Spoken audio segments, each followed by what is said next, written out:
You're listening to the Archaeology Podcast Network. Chris Webster here, and I just wanted to thank all the people that are members of the Archaeology Podcast Network. Of course, our shows are always free, and members are what help keep them free.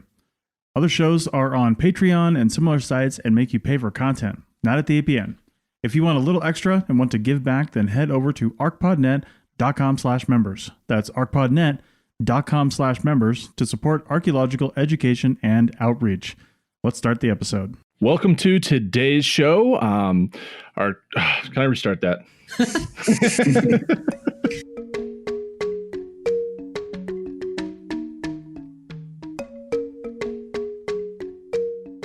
Welcome to episode 1 of a Life in Ruins podcast. Today, we three Cowboys of Science will be hosting our first guest, Dr. Spencer Pelton, PhD, RPA, arguably the Cowboy of Science.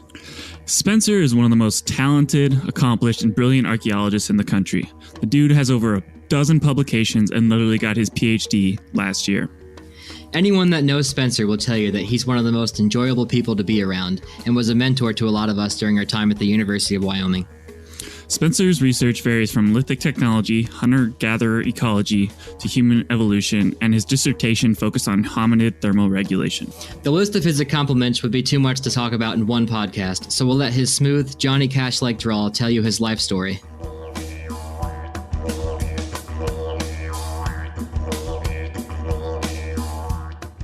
Welcome to today's show. I'm Carlton Gover. I'm being joined today by David Ian Howe and Connor Yonan.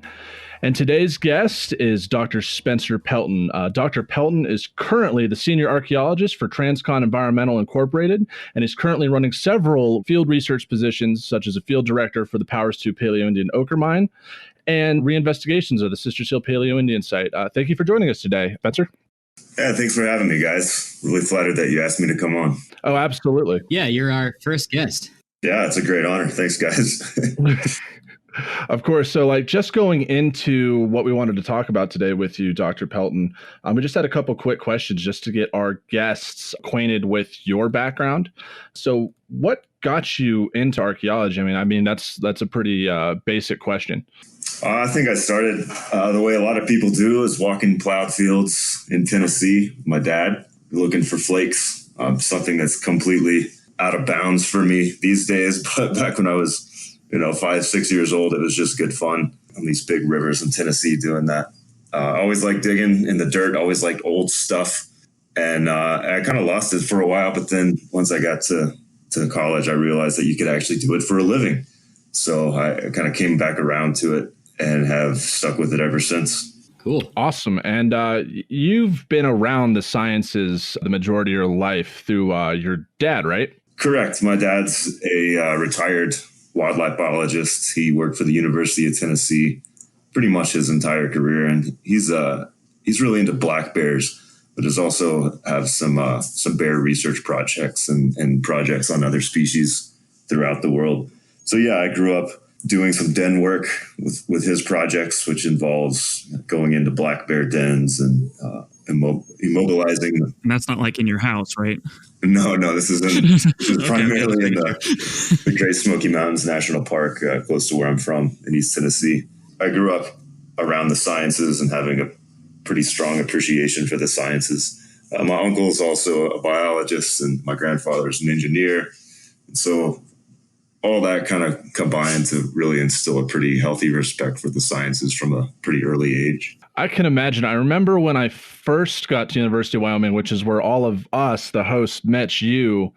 One of the first memories I have, I believe it was another PhD student at the University of Wyoming that showed me a very adorable photo of you with a couple black bear cubs when you were younger. And what magazine or publication was that in? Yeah, I had my 15 minutes of fame pretty early in life. I guess it's coming back around now with this podcast, though, huh? But yeah, I was in National Geographic World magazine when I was, 11 years old. I made the cover. I didn't make the main cover. That distinction belonged to a sea turtle, if I recall. But I didn't get in like a little bubble in the bottom right corner. And there's a whole article about my life with bears, I think it was called. Sea turtles get all the glory, dude. I know. The damn sea turtles. You get them involved, they're just going to steal the show. Absolutely. Oh, sea turtles. So you did your undergrad at the University of Tennessee. Is that correct? Actually, No, I got it at Middle Tennessee State University. Sorry. So yeah, I didn't have a whole lot of choice of my undergrad, I guess, coming out of it. I didn't want to go all the way to Memphis, and I wanted to get a little further away than Knoxville. So I picked the geographic center of Tennessee. But you went to Murfreesboro. Right. Middle Tennessee State University, Murfreesboro. Yeah. A lot of good time. It was the one that, was free and just far enough away from home that it felt like I was actually going somewhere. So that's where I ended up. Had a good time there. And actually has a really, really strong art anthropology department. Yeah. Did you do any fieldwork when you were there as part of your undergrad experience? I didn't really do a whole lot of fieldwork through the university at that time. My first fieldwork experience was with the Park Service. And that was done as part of a Student Conservation Association internship that I actually did so that I could get credit for my field school through the university. So I never took a field school in my undergrad, actually. It was all through that internship that I got credit for that. What was your favorite part about Murfreesboro? I'm kind of hung up on it. My favorite part going into it wasn't Sevierville anymore. But I think Murfreesboro has a surprisingly good music scene. Yeah. And that was really probably my favorite part about it. It has a really strong recording industry program there that kind of sends a lot of people to Nashville. And that's actually what I started doing at Middle Tennessee State. I started university there as a recording industry major. Oh, wow. Well, for those of you who are new to us and don't know Spencer's actually a really talented musician, has a wonderful voice, plays guitar really well. So yeah, that makes sense. That's why you went to school for that. Thanks, David. Well, yeah, it ends up having there's a lot of great musicians get attracted to this little town that is pretty unremarkable in most ways, but you end up having a lot of really great bands and a pretty good music scene in that town. Yeah, and you're like 20 minutes down the road from Nashville, so. Right. Yeah. So what happened once you graduated? What was your goal in life? I feel like we all have different experiences with what happens after your undergraduate degree, So, where did your path go? No, that's a good question. So I had fostered this relationship with the Park Service over 2 different seasons, working for them during my undergrad. First season, like I said, I was an intern. Second season, they brought me back as a seasonal GS5 arc tech. So I graduated in December of 2008. I basically spent the next 4 months just drinking a lot of beer and playing pool and trying to find a job. And I got pretty good at both. And eventually the BLM called me back, I think in late April of 2009. And I don't know if you guys have put in for these jobs before, but a lot of the BLM jobs are just work for the BLM in 9 Western states. And you just kind of put your name in a hat and you just get a call back one day. And it ended up being this BLM field office, the Eagle Lake field office in Susanville, California. And I interviewed for that in late April and then picked up in early May and moved out to Northern California. And I spent the next 4 years working for them during the summers.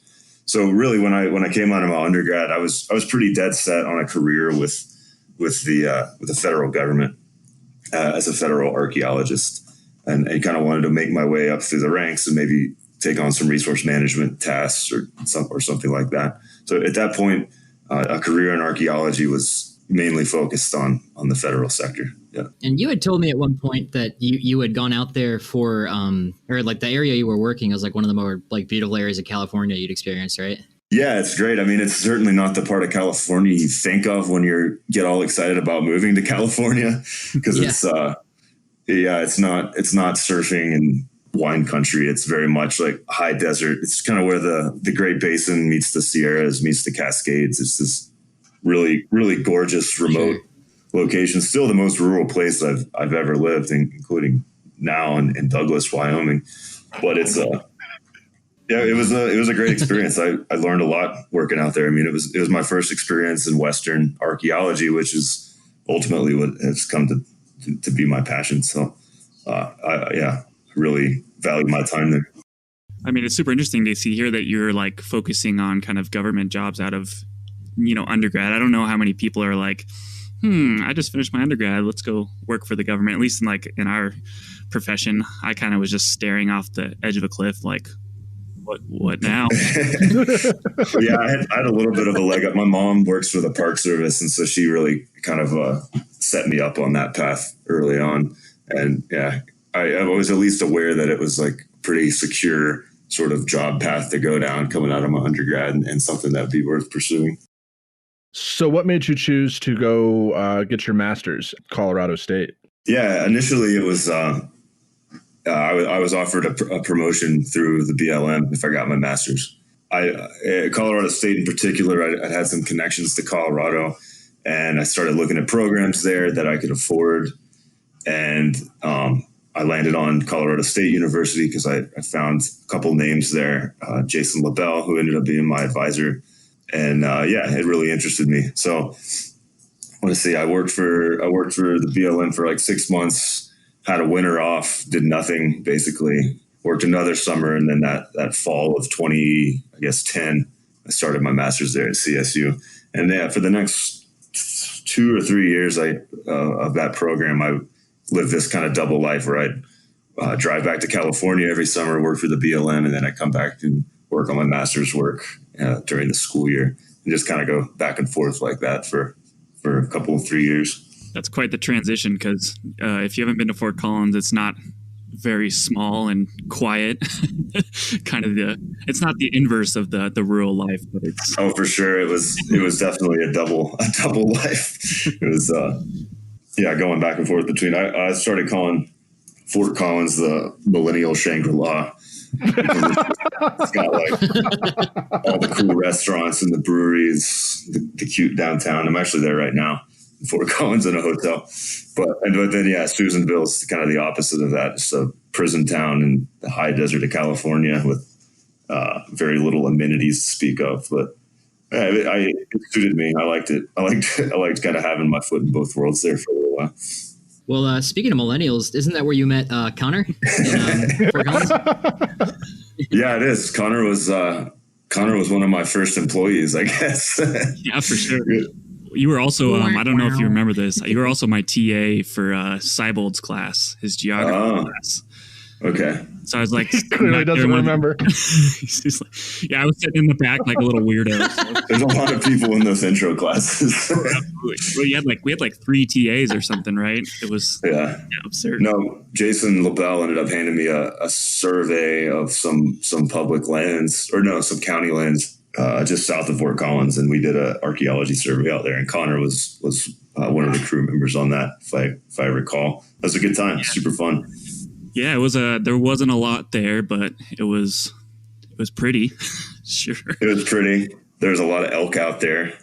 It was fun. Nice. Actually, just random thought. I was going through just randomly looking around, and apparently they found some mammoth remains buried deep when they were doing some of the testing for that reservoir that I had no idea about.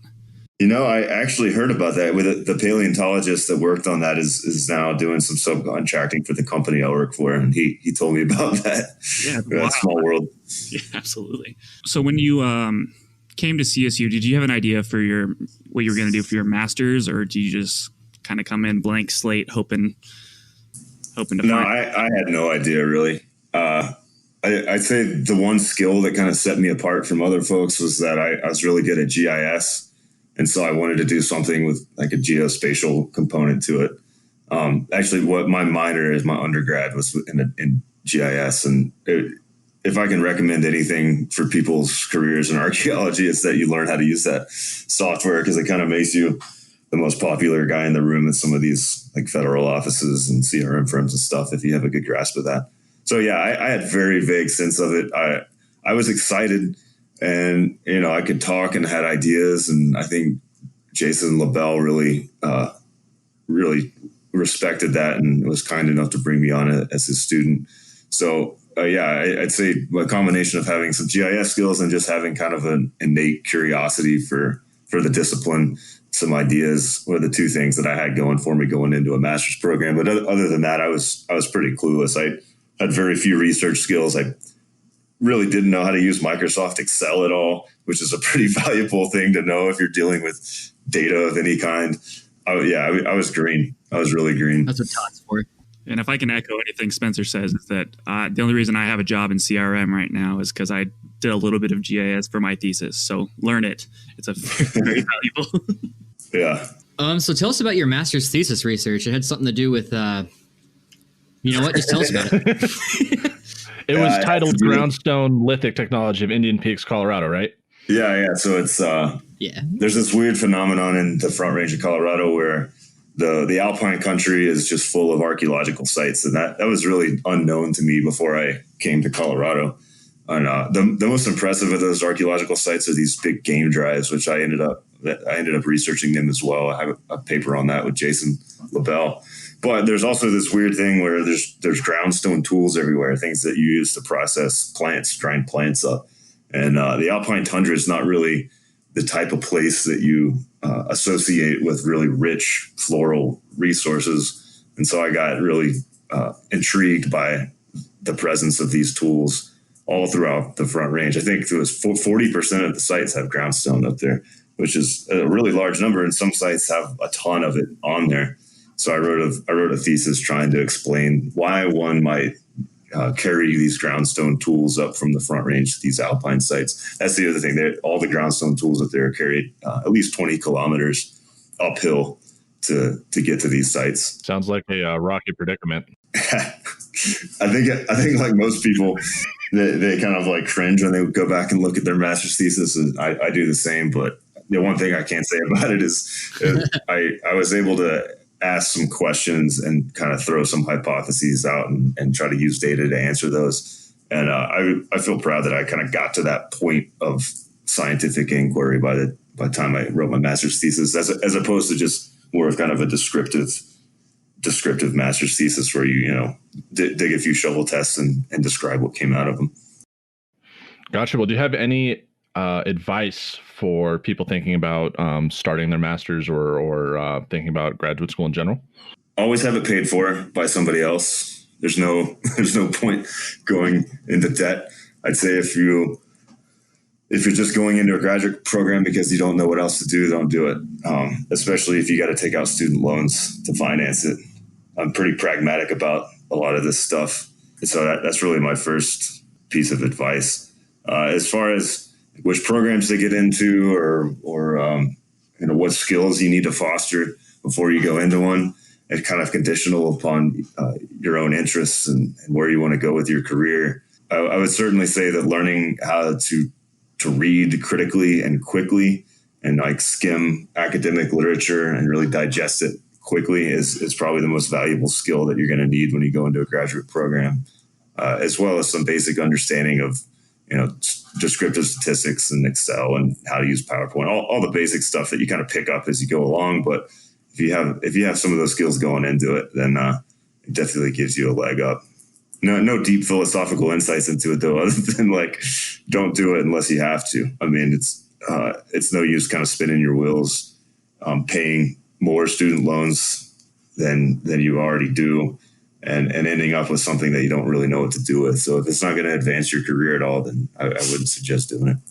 Well, sounds good. Well, on that little nugget of information, we're going to go ahead and take our first break. We're going to be back in a moment to continue our conversation with Dr. Pelton and talk about his doctoral research and some of our experiences with him at the University of Wyoming. Cool. Are you ready to upgrade your GPS so you can use your phone or tablet to map data? Want to use mapping software of choice on your tablet of choice? What about sub-meter or sub-foot accuracy? Ready to get your GPS position fixed faster than you ever have in the past? I mean, come on, we all know how long that can take. Contact the GPS experts at Anitum GeoMobile Solutions to help transition to the latest mapping technology. Visit agsgis.com. That's agsgis.com or call 1-800-980-4649. These guys are pretty great, and I've used some equipment from them, and Matt Alexander, who is the VP of Sales, is an awesome person and will help you figure out exactly what you need. So agsgis.com, 1-800-980-4649.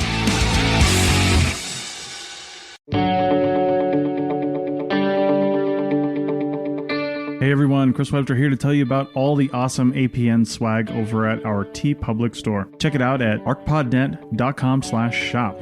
You'll find APN stuff, but also some great designs that we've had submitted. Get your Bruce Trigger Warning cell phone case or your Bottle Guide t-shirts. So find the link at arcpodnet.com/shop. That's arcpodnet.com/shop.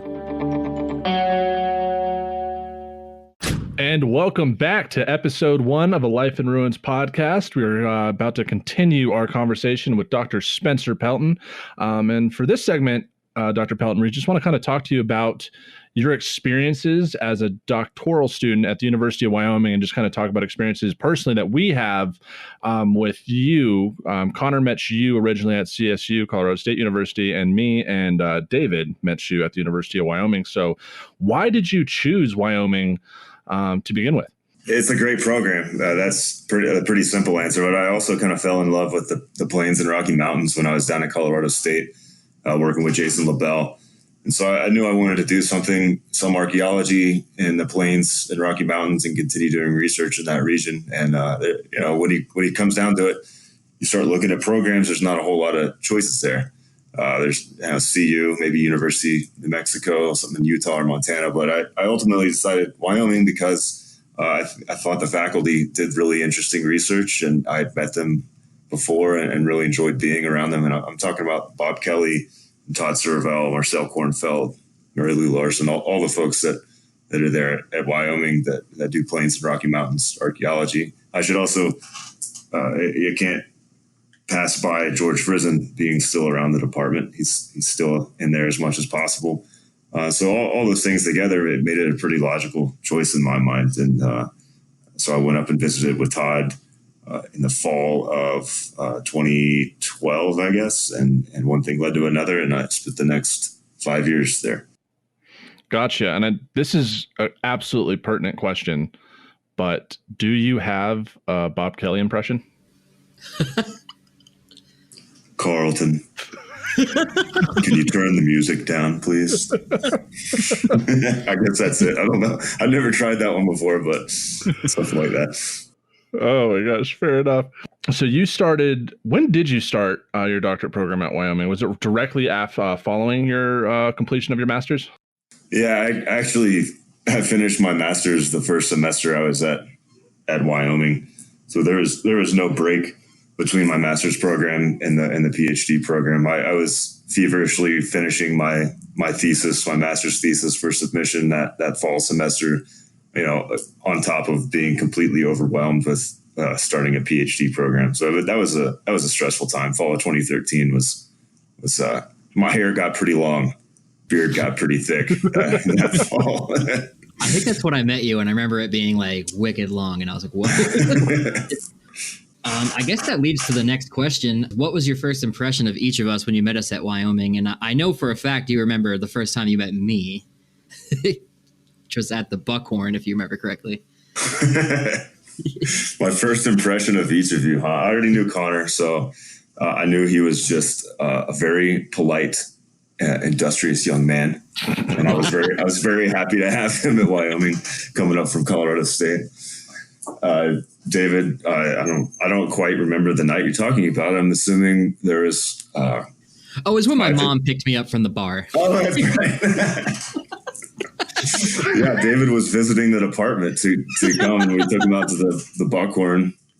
I don't know what you thought about the Buckhorn, but it's kind of like the bar you take people that are new to Laramie. It's the epitome of what you think of as like a Wyoming cowboy bar. And then David's mommy had to come pick him up because he was traveling out to his college visit with her. That was pretty funny. She had a free flight, so I went with her. Carlton, I don't know what I thought of you. You're both. Your mix of thoughtfulness and kind of douchebaggery is often confounding to people. But I think I warmed up to you pretty quickly though, and I ended up really liking all you guys. So I met At Plains Plains conference in San Antonio this past year, I met Cody. I don't know his last name. Cody Newton. I think so. And after making like kind of a joke about his firearm incident involving his finger, he's like, "Yeah, I've heard about you." I was like, "From who?" He's like, "Oh, yeah, Spencer's told me a lot about you." I was like, "Oh yeah, what has Spencer said?" He's like, "Well, Spencer says that you're really thoughtful and have some great ideas, but you're a fucking frat boy." And I was just like, and I was like, "Yeah, fair enough." Yeah, well, I'm pretty sure I said that exactly how you stated it, actually. Not gonna lie, that was my first impression too. I kind of have that effect. So I'm trying to think.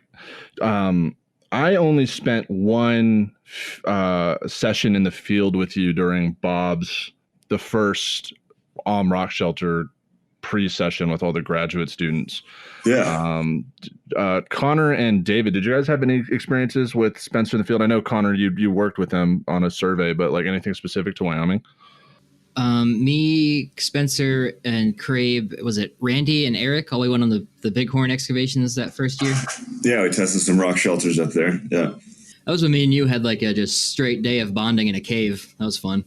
That was really nice. Yeah. It was a good time. That was such a serene setting too. That cave was just so beautiful. I want to go really, film really there nice now. Like, digging. I really wish I'd had a camera when I was there. But Yeah. Was that the same place that involved Dr. Robinson's Bluetooth debacle? Oh yeah. Oh yeah, that was. And he was like, or Spencer was like, "Please, can I just like sync the Bluetooth?" And he's like, "Well, no, it's got." That's not Eric's voice at all, but he was like, "You're gonna mess up the contacts. I'll miss Jen's number or Jess's number." And you were like, "That's fine, just let me sync it." And then Spencer reaches over the seat to go touch the Bluetooth, and Eric almost like whips the car over on a mountaintop. It was great. Yeah, sorry, Eric. I found that button to push and had to keep going all the way. I loved every second of it, but yeah, I remember the end of that project being a bit of a debacle as well, because the last day the road was frozen. Yeah. But then it thawed throughout the day and it was almost impossible to get out of that place. Like we had to get a quad to get out of there, I think, right? Yeah, that was a bit of a, and then we forgot the backfill plastic, and it was just like 5 things in a row. But yeah, it ended up being all right. That was a fun project. Definitely fun week. For sure. Yeah. Spencer, you and I had worked together on what was it? The Mariah Ranch project. Yeah. One of the things I remember is that we were going around surveying, and I think we got into like a rainstorm and ended up like hiding in like a little rock shelter kind of thing. And then eventually at the end of the day, we all decided we're going back. And one of the students we're with just takes off, just goes. Like, you guys know Zach Garhart, right? Yeah, I remember that. Yeah, long legs. Yeah, and he just went, and we thought we had lost him. I had just come off of working the CRM project where, safety was drilled into your head every day, and losing people in your crew is like a big no-no in most contexts. And I was kind of freaked out about that, but yeah, it turned out all right. He's a Wyoming boy. I should have known that he could find his way off a mountain enough, but he it was my first time meeting. He was just like 5 steps and he was gone. Yeah. Ridiculous. Dude, Zach Garhart is like a Wyoming Sasquatch from Guernsey. Working under him at the UW Field School was just like an enlightening experience. That man Wyoming also Sasquatch. like nobody's business when it goes. That's its own breed for sure. Subspecies. Homo sapiens Garhardensis. Yeah, that's good. Cleansing them out. So, Spencer, what kind of led you back going to your dissertation research? What kind of inspired you to choose your dissertation topic or take the route you did and write about what you did? A couple things, I guess. I knew I wanted to do some big idea stuff for my dissertation, kind of big scale stuff. Just because that's in my mind, that's your opportunity to do something like that. It's supposed to be the time that you write a big picture thing. You have 5 to 10 years to think about it and write about it. So there's not a whole lot of other opportunities besides a PhD program that you can sit down and write a big idea kind of study.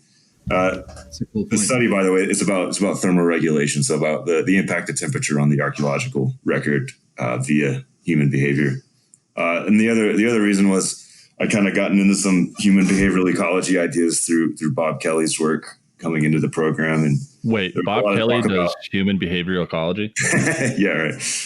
There's a lot of talk about kind of what people eat in human behavioral ecology, but there's not a whole lot of talk about the other thing that you need for survival, which is keeping warm when it's cold and keeping cool when it's warm. So I thought that developing some theory about that topic would be a really useful contribution to HBE studies. Yeah. Especially, and I think you had told me at one point that you were going to write that dissertation in like the form of like a book for hikers. Is that right? That was one of the dead ends. Yeah. My bad. No, I mean, it's a super relevant topic for anybody that kind of lives outdoors today. So I had a fleeting idea to like get Patagonia or some outdoor company involved and kind of try to make some sort of meaningful contribution to how they produce their garments and thermoregulation technologies. But yeah, that never went anywhere. Ultimately, you just have to kind of finish the thing, and those big ideas maybe come later. I remember I went to your dissertation defense, and because part of that, your dissertation was like human global dispersal and how people got out of Africa, right? Yeah. Yeah, and then you basically ended it was just like, yeah, it's easy for people to move around the equator because it's easy to be naked and homeless. Yeah, and that's kind of my tongue-in-cheek way of putting it when I give public talks about it, but it's kind of true. It's there's certain places in the world that you can be naked and homeless with very little problems, and other places where it's very much not possible, and a whole lot of variation in between. So, for instance, in the United States of America, it's pretty easy to be naked and homeless in Miami and San Diego, which I'm not saying anything about the cultures of those places, but there's probably more naked and homeless people there than other places in the country because you can do that. But ultimately, it has some pretty fundamental implications for global human dispersal about where you have to invest in kind of clothing and shelters and things like that, and where you don't have to. And that's the gist of that argument. And you worked with Dr. Todd Suravel on his Doha project? Yes, you said that fine. Oh, perfect. Just checking. Because it's spelled super interestingly with its silent K in there.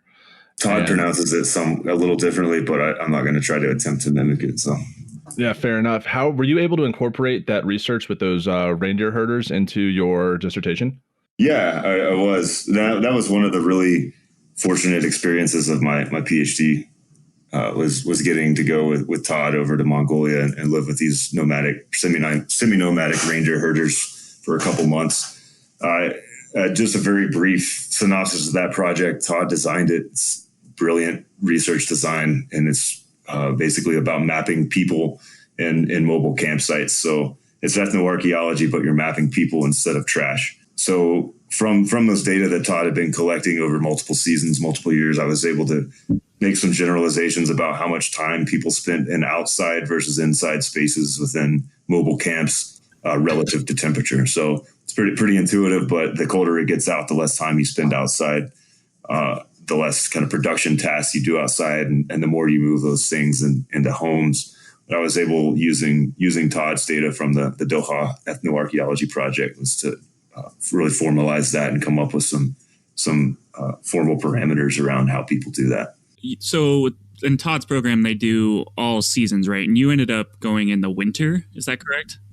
It was really spring. It was early spring. So when we went in, there was still a lot of snow on the ground. We got snowed on for probably the first month. We were there every day. It was really cold. I mean, it wasn't as cold as when Todd and Matt O'Brien went over there in late December, early January. It never got above negative 40 or something ridiculous like that. It was just brutally cold in the middle of winter. The spring was a little more tolerable, but it was super snowy. And so our trip into their spring camp was pretty harrowing, multiple day journey over this big snowy mountain pass. It was fun.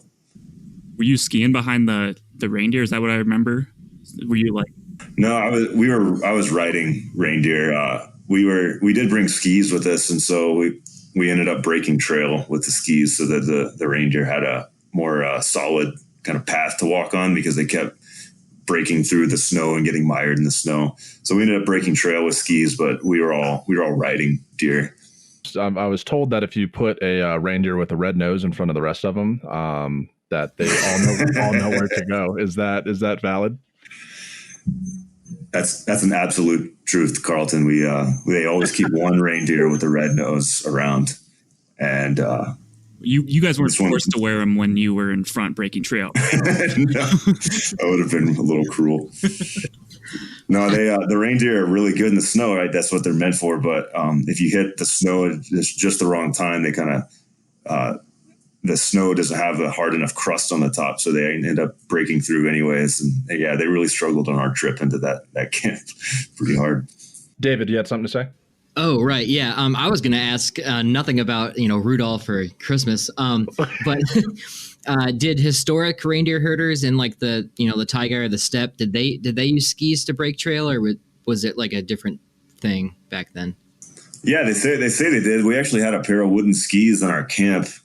They were really old. Actually, Todd they gave them to Todd because Todd really wanted them. I think he gave him some money for them, but they're super cool wooden skis that they carved out of a side of a tree. And I remember one real funny moment was we were sitting in our house and they had used these skis as kind of planks in the floor of the house they built for us. And one of the Doha teenagers was sitting there kind of hacking at it with a big knife. And Todd was like, "Stop. Don't do that." And he's like, "What? They're trash. They're crappy. They don't work anymore." And Todd was like, "They're cultural treasures." Which I don't know. I don't think it translated exactly into Mongolian, but it was a super funny moment. They're cultural treasures.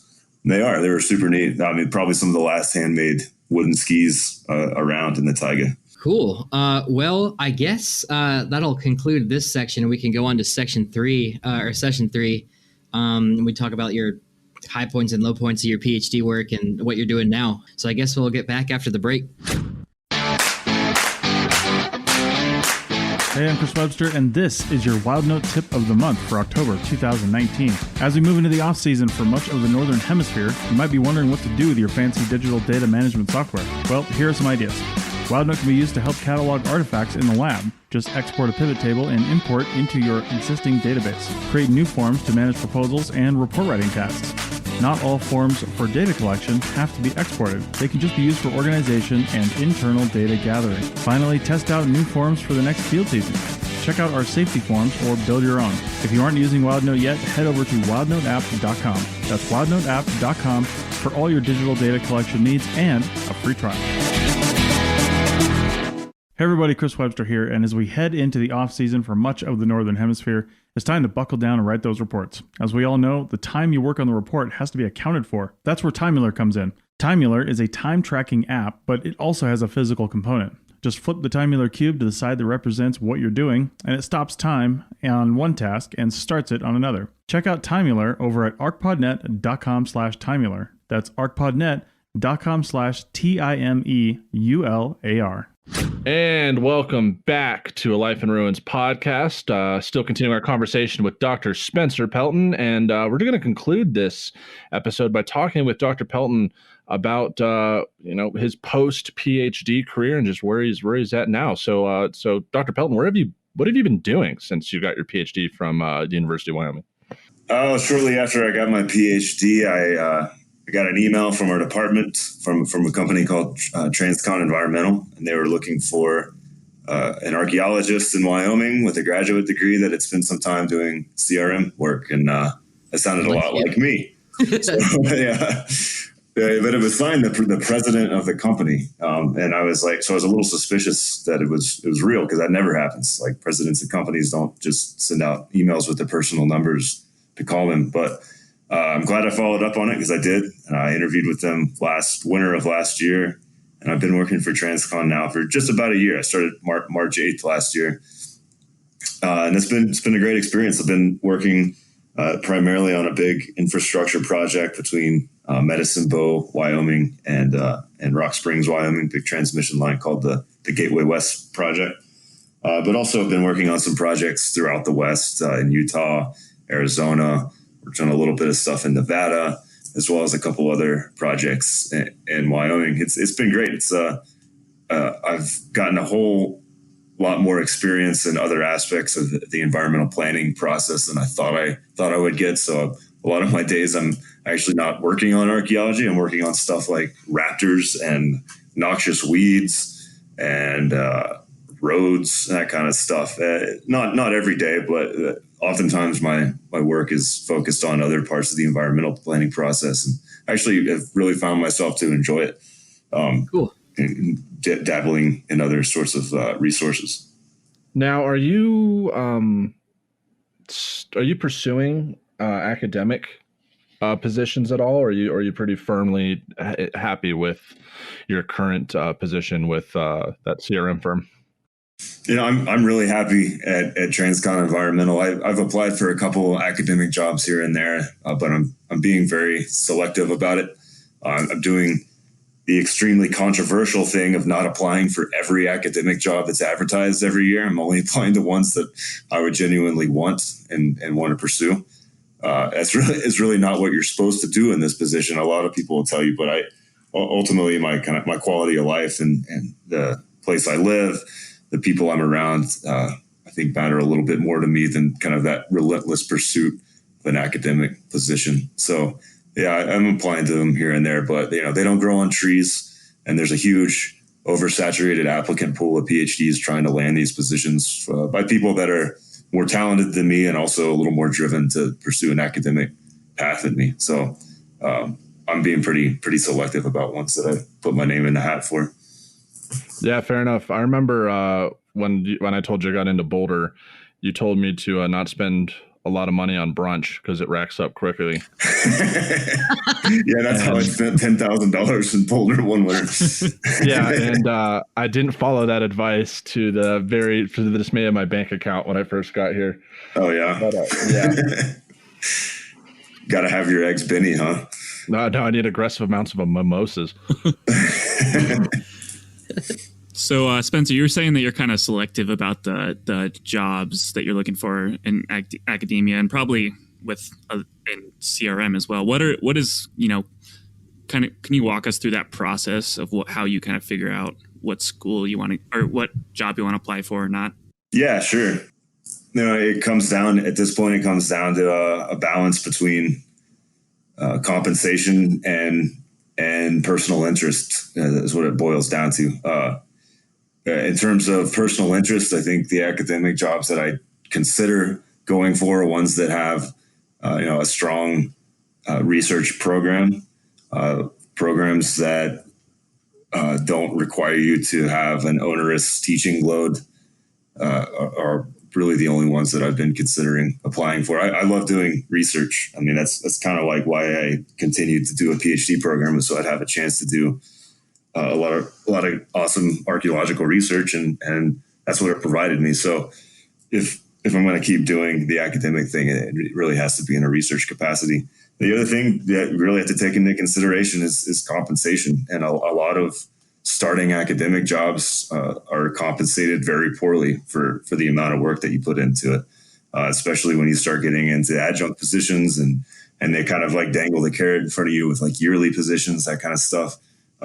Those types of routes are just they're a bit abusive if I'm to be quite honest about it. A lot of academic programs in the country are really living off of this system where they're just keeping people around for as long as they want them and then kind of kicking them to the curb, or just living off of adjunct positions. And I think that's ultimately an unsustainable path for higher education. And it's not really one that I wish to endorse in any way. Feel the burn 2020. That's a good point though. Like that's good to see that side of it, because people are usually constantly told like, keep going, get your school, get your degree, apply for jobs, teach. And, it's like, it's good to see that you're doing well in like a job that you like. And I think you and Hallie have a house now and everything. Like, yeah, it's good to see. It's ultimately, I mean, a lot of people, and it's no slight of their path, but a lot of people, they have nothing else in their mind but an academic job. But there's a lot of ways to make a living in archaeology, and a lot of them are extremely satisfying ways to make a living, and I dare say maybe a little less anxiety inducing than an academic path, even though academia is a super fun career. You get the summers off. You kind of have pretty wide breadth of intellectual freedom in most positions, ideally. But there's a lot of other paths, and I've found my one for the last year to be really fulfilling, and it's set me up to have a pretty stable life. Yeah, like you said, own a house, own a truck, got married. Now we have time and money to do vacations and do fun stuff. So it has its perks for sure. I like that aspect a lot. Yeah.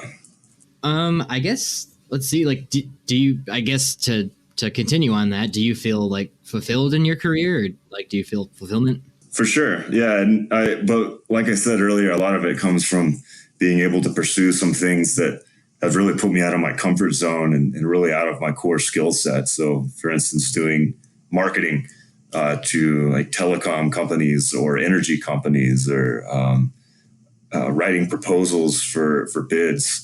All these are things that I've never really had to do, and I think a lot of academics never have to do, but they're extremely valuable job skills in the vast majority of the world. Just being able to enter a room and talk to people and try to sell your product to them, basically. That's one thing that I've actually found myself enjoying a lot more than I thought I would when I started with this company. And also, like I said, getting involved with other resources and other aspects of the environmental planning process, and kind of seeing how archaeology is one small part of this much larger process has been a really interesting and engaging thing for me to deal with.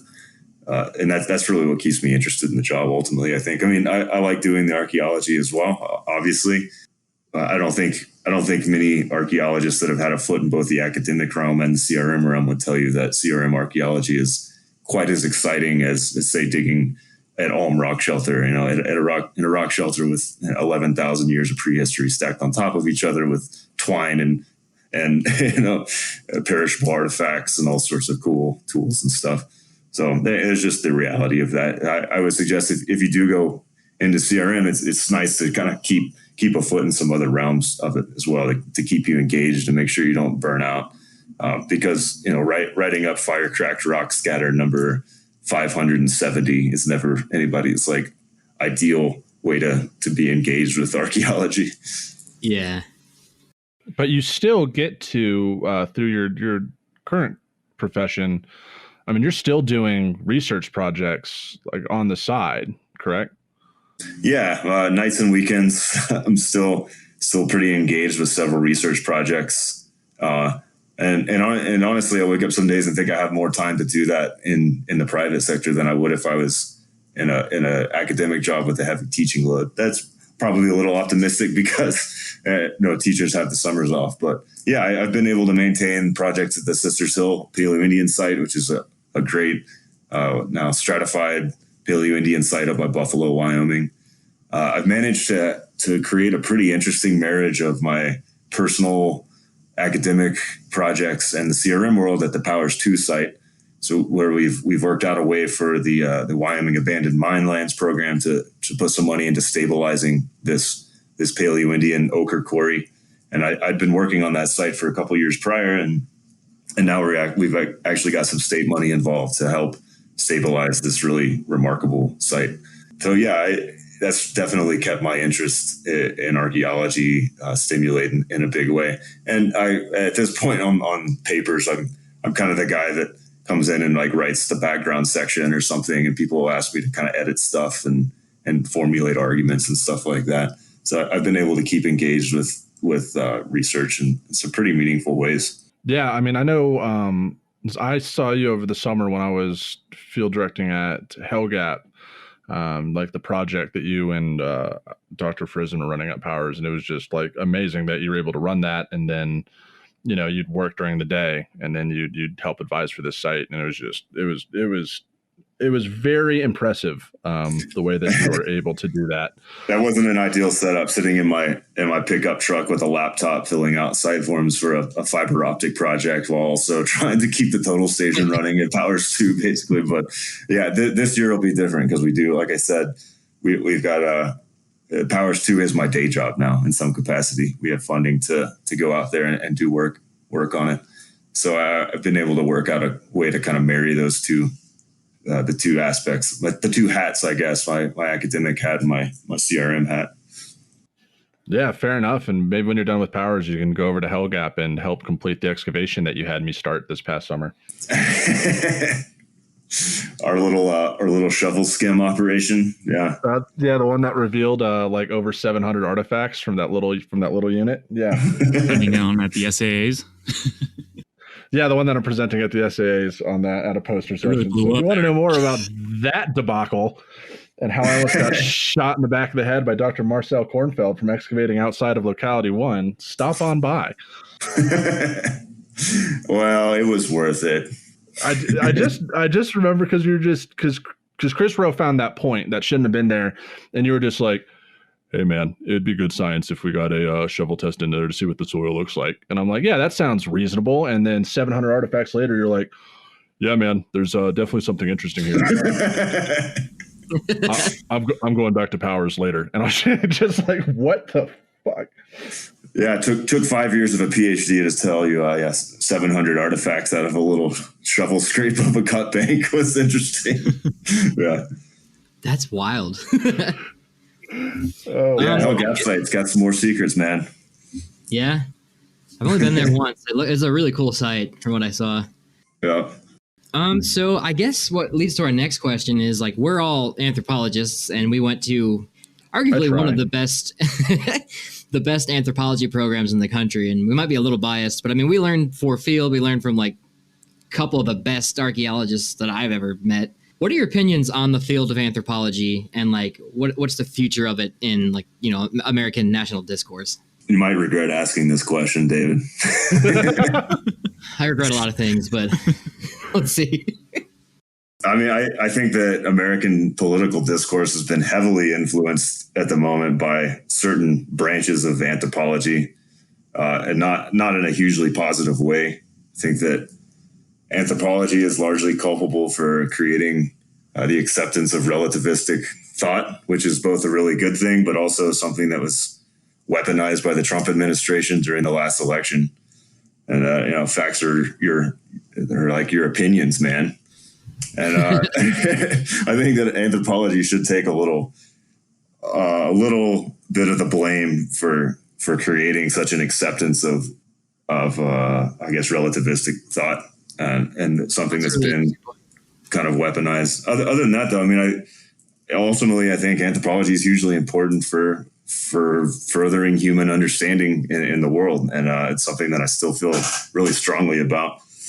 In terms of archaeology, particularly, I'm still a little skeptical that we can kind of take lessons from the past and hold them to have any sort of direct relevance to today's problems or the problems of the future. I do think, though, that just really simply, archaeology inspires joy and awe in people, and that's something that should be considered valuable unto itself, in my mind.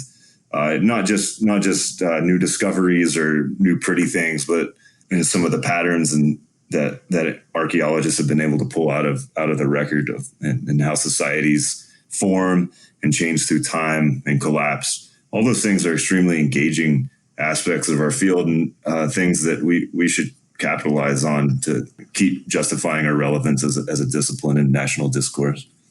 Yeah. I guess to ask one more question on that, which I just thought of, you and I, and I guess Connor and Carlton also are pretty evolutionary minded people from our schooling. What do you think, this might be a deep question, but like you said, archaeology kind of inspires awe in people and like wonder. What do you think that has to do with like the human like species, you know? Well, I think that since we're very enthralled by the human past, I would imagine that humans in the human past were also enthralled by their own human past. Yeah. So I think there's something pretty fundamental in the human brain that really, that we obviously have a sense of time, and we obviously have had it for a really long time. So I would imagine that, upper Paleolithic foragers of northern Eurasia had the same sense of awe about their own past and found things from their ancestors and cave paintings and weird looking stone tools and weird looking bones, and also had a comparable sense of awe. So I guess in the largest sense that sense of joy and awe of the past is probably a pretty universal human trait, and something that we can think of as a unifying character of human nature. Awesome. Yeah, I agree. I think the Venus figurines and the recent Roman graffiti found on Hadrian's Wall is a testament to humans' perpetuity towards. You care to make Google that when you're not at work. Version of that? No. Well, thanks, Spencer, for being on this podcast. From all of us, we really had a lovely time chatting with you. Yeah, thanks for having me, man. Those are good questions. Yeah, made me think about some stuff I hadn't thought about in a while. So appreciate you guys taking some time to sit down with me. Absolutely. Yeah. No, absolutely. I mean, I think this is a perfect opportunity for us to kind of show what this podcast is about. We really wanted someone distinguished that we, and someone that we kind of know pretty well in an academic context on here to just kind of give us. I mean, you've had a really interesting career, and definitely, the amount of publications you've authored and co-authored is just nuts. Amazing. Yeah, like the fact that the academic job market. I'm trying. I'm actually, I have my PhD quals due on Monday, and I'm doing this instead. So, that's where I'm at. Well, thanks for taking some time out to do it. That's quite a big sacrifice you're making there. I'd get back to the books. I know. All right. Well, thank you, everyone, all of our listeners, for this first episode of a Life in Ruins podcast. And thank you, Dr. Pelton, for being our first guest. So with that, we will see you guys all in another episode. Awesome. Thanks.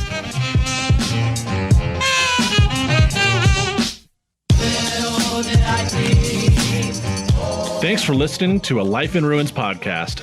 You can follow us on Instagram and Facebook at A Life in Ruins Podcast, and you can also email us at alifeinruinspodcast@gmail.com. And remember, make sure to bring your archaeologists in from the cold and feed them beer.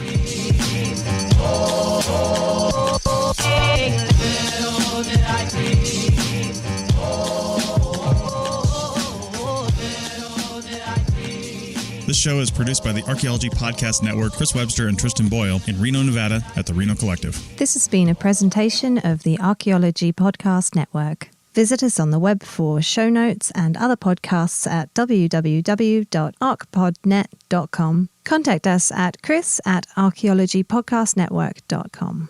You want to try that one more time? Yeah, I sound like an asshole.